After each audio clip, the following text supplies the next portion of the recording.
Wendy's presents The Burger Files, lifting the bun on burger crime.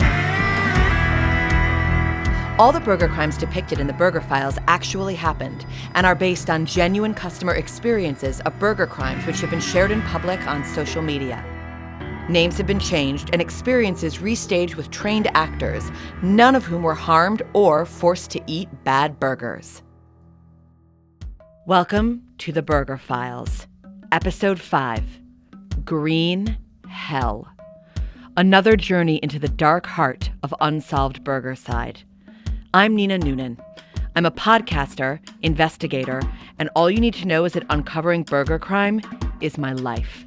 I'm 5'7", hate omelets, and keep a baseball bat in the rear seat well of my sports hatchback. Want to know more? Back off. I've already let you get way too close. No matter how horrific, these podcasts are all based on true cases that were reported here in the UK. Burger murder is real. It happens every day because we choose to walk on by. Me? I stop and I look and I point. And if that makes me an obstruction to footway traffic, apparently, that's not my problem. A quick warning before we kick off. Listeners who set their phone to play a podcast to wake them up in the morning may find the following podcast disturbing, which is what you want. If it wasn't, you'd sleep in. So everyone's a winner. This time, a story of a burger not only dispatched callously in cold blood, but tossed into a smashed-up burger box and buried in a shallow grave of lettuce. This stuff doesn't get any easier to talk about. But that's the job. I'm here in an ordinary high street. It looks quiet enough, but with burger crime, you learn not to judge a book by its cover, especially if that book is an account of a savage burger crime, and that cover is a high street branch of an otherwise respectable burger outlet. Sorry, you're blocking the footpath. Okay, officer, I'm going inside. I've seen you here before. I won't tell you again. It's hard to find the words to describe this crime, but I'm a professional, and I know where those words are. They're here, on my phone, where they've all been provided in the right order as a social media post, and someone can just read them out, which would sound like this. My burger was awful. It looked like the staff had been playing keepy-uppy with the box. Inside, a dry burger, not a shred of sauce, and just loads of lettuce, as if that was enough. As if that was enough. Of course it wasn't. A burger without lettuce is not good. We all want a bit of green, but a burger that's mainly lettuce, that is a salad. And if I want a salad, I'll goddamn ask for a salad. I'm going to have to ask you to step aside and let other customers get through if you aren't going to order something. Just an avocado chicken salad, please. I can't step aside. I'm the last defense you people have. Because this is the Burger Files. Now, a quick word from our sponsor. Like any hard-bitten investigative podcaster, I'm aware that the host-read ad is an area of trust, so I don't advertise anything I don't use. So this is for Wendy's Burgers, wonderful burgers which I consume and enjoy. There, testimony. Now for the sales pitch. When you order a burger, you want a treat, not a crime scene. You want something hot, juicy, and fresh. 2 Baconators, coming right up. And at Wendy's, that's what you get. Freshly cut, made-to-order ingredients. 100% fresh British beef served right off the grill. Thank you for choosing Wendy's. Because not making a burger fresh is a crime. A true crime. Save your friends from burger crime with our buy one, get one 50% off on our Baconator. Use the code FRESHBURGERS, all one word, at the kiosk. Full T's and C's available in our podcast bio. Wendy's. We do it fresh. Burger crime often goes undetected, and by the time you're on the trail, justice has long ago mopped its lips, thrown its napkin in the bin, and left the restaurant, disappointed. But this case was fresh. Unlike the burger. And that meant the trail might still be warm. Unlike the burger. And I was about to find I was right up close to the source. Unlike the burger. I often say that I walk a lonely path, and sometimes it's this one, the canal towpath. It's peaceful here. Ducks don't make bad burgers and try to get away with it. Do you, duck? Thanks for asking, duck. Nice someone cares. A burger with no sauce, a smashed up burger box, and a blizzard of lettuce. What would drive someone to do that? Wow. That is a cynical view, my aquatic friend. Who hurt you? Sorry to hear that. Guess it's a duck-eat-duck world. I was looking for a way in. Not into the canal. That was easy to get into. Just topple off the towpath. But a way into the crime. Nina. Nina! Is that a voice? In my head? Who is it? You're not seeing anything clearly. Who are you? Your producer, Jane. I'm next to you on the towpath under the bridge. You're not seeing clearly. Oh, hello. What are you doing here? You said you came here sometimes. I thought maybe you could use some help. I could join you in the field. When you tried to help out last time, it was a disaster. Stick to your skill set, sound effects, editing, expenses. I told you, I walk a lonely path. Metaphorically, as well as this one. Why would you want to get involved? Stay safe under your headphones. That latest food crime you sent over? Or the lettuce? It was a friend. The guy who posted it was a friend of a friend. Mike. Are you close? As anyone can be. Well, we did a group pottery workshop once. Painting faces on mugs in a community centre. Anyway, I spoke to him about it. He's ready to talk. My car's on the bridge. Come on.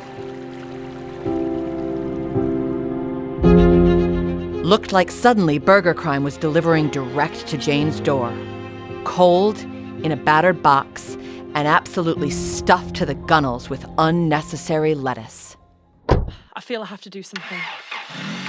I saw that post of his. I didn't check to see if it was okay. I might even have laughed. You know, like people do when someone shares a story of bad service at a burger restaurant. It's funny. Funny? Did you see the lettuce?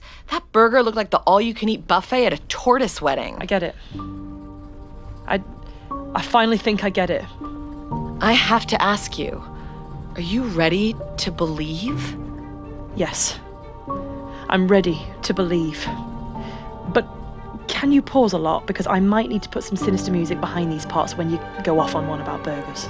Are you going to be adding dramatic music to this part? No.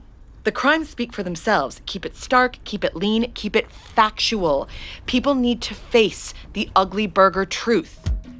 I won't lie. It was exciting to have a direct link to the victim of one of these crimes.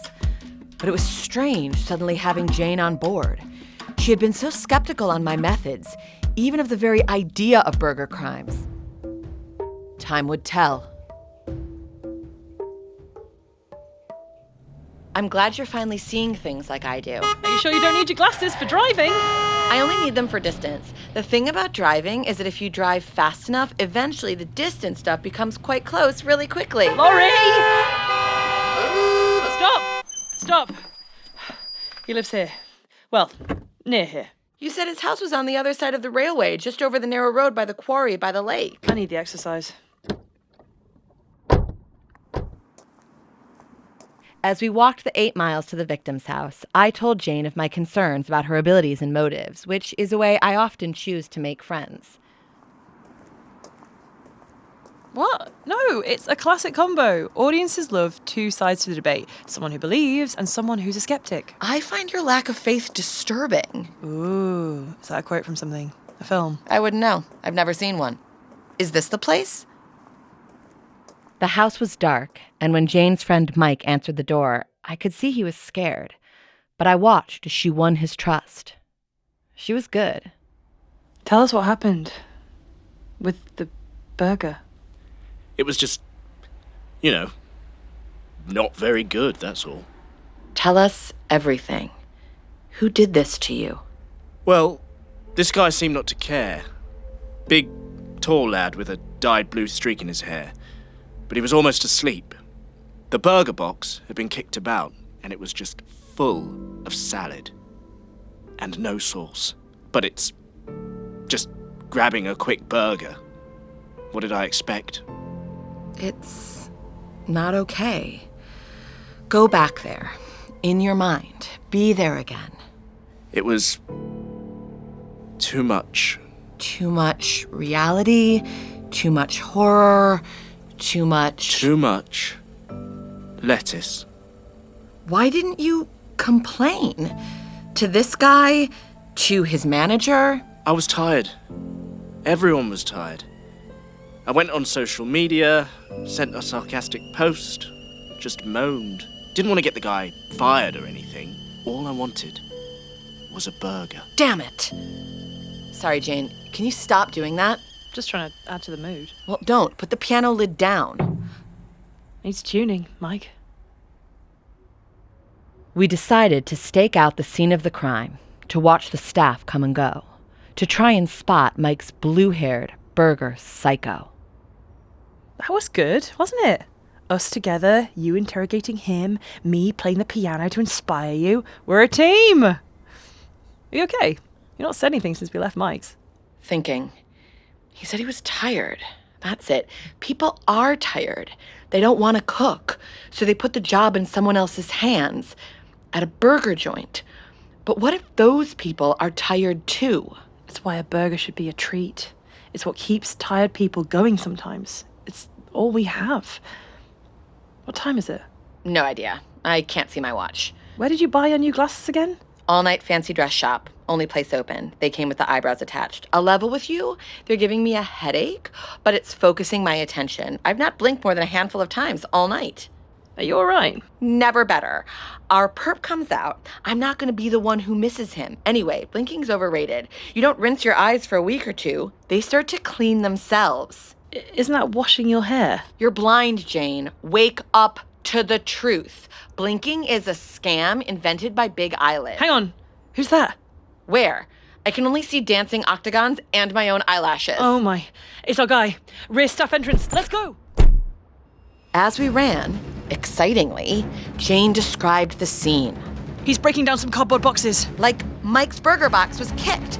That was the MO last time. Stop! Stop in the name of burger law. Is he running? Yes! Why do they always run? He's trapped. A fence! Feels good, doesn't it? Dispensing burger justice. And a chase. I could put some amazing music behind it. What? Nothing?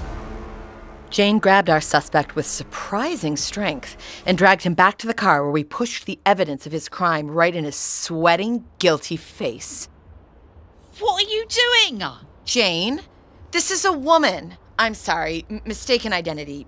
I was just doing the recycling. So sorry to have inconvenienced you. Lunatics. She was about 5'2", and she was blonde. The blue stripe in her hair was part of the design of her burger chef's hat. Was it? We'd done a bad thing. And Jane had taken advantage of my blurry vision to create a drama for the podcast where there was none. A chase of all things. The cheapest drama of all. I felt betrayed. As if I'd opened a box of fresh burger crime and found nothing but lettuce. We can cut that bit out, right? It being the wrong person. Overdub an actor pretending to be the tall blue nutter with all the lettuce. You say you started to understand the true nature of burger crime, but you don't, because it's never happened to you. It happened to Mike. I know Mike. Do you?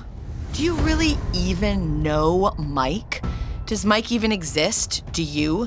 Is this fence real? Is the street real? Am I real? I can't tell anymore. You don't get it, do you? We don't need drama. We need truth. I've spoken to the big pigs at the podcast, and they do definitely need drama. I thought this was a good one. All the action, the personal stuff, the emotional music. If you want to put some music behind this conversation that signifies betrayal, What? then I'm fine with that. Nina! I'm going to get myself a Baconator. Jane was just green, as green as lettuce. Given time, I would be able to forgive. But not now. This is the Burger Files, and I walk my path alone, and it leads one way, to a place I know I can trust. Before you go, one more quick word from our sponsor, Wendy's. Hey, they pay the bills, plus expenses. Someone has to cover the cost of Post-it notes and red string. Get Wendy's iconic Baconator, 2 big fresh beef patties, 6 pieces of crispy oven-baked applewood smoked bacon, and not a scrap of burger crime. You can save a friend from becoming a victim of burger crime with buy one, get one 50% off on our Baconator when you dine in. Use the code FRESHBURGERS, all one word, at the kiosk. Full T's and C's available in our podcast bio. Wendy's, we do it fresh. Don't forget to subscribe and leave a review wherever you get your podcasts. And tell your friends about this series. Together, we can make all burger crimes history. Thanks to moharb.bakes for the testimony used in this episode. Without your input, we're in the dark here. Because all the burger crimes depicted in the Burger Files actually happened and are based on genuine customer experiences of burger crimes which have been shared in public on social media. Names have been changed, and any social media posts have been staged for overdramatic purposes. Next time, on the Burger Files, a straw. A burger joint straw. What? Why would that makes no sense. Words got round. They know I'm the burger crime expert. They know that I'll know what this means. The cheese. The cheese! Cheese and sucks. Oh, God, that's too much. Who knew people were so cross about cheese?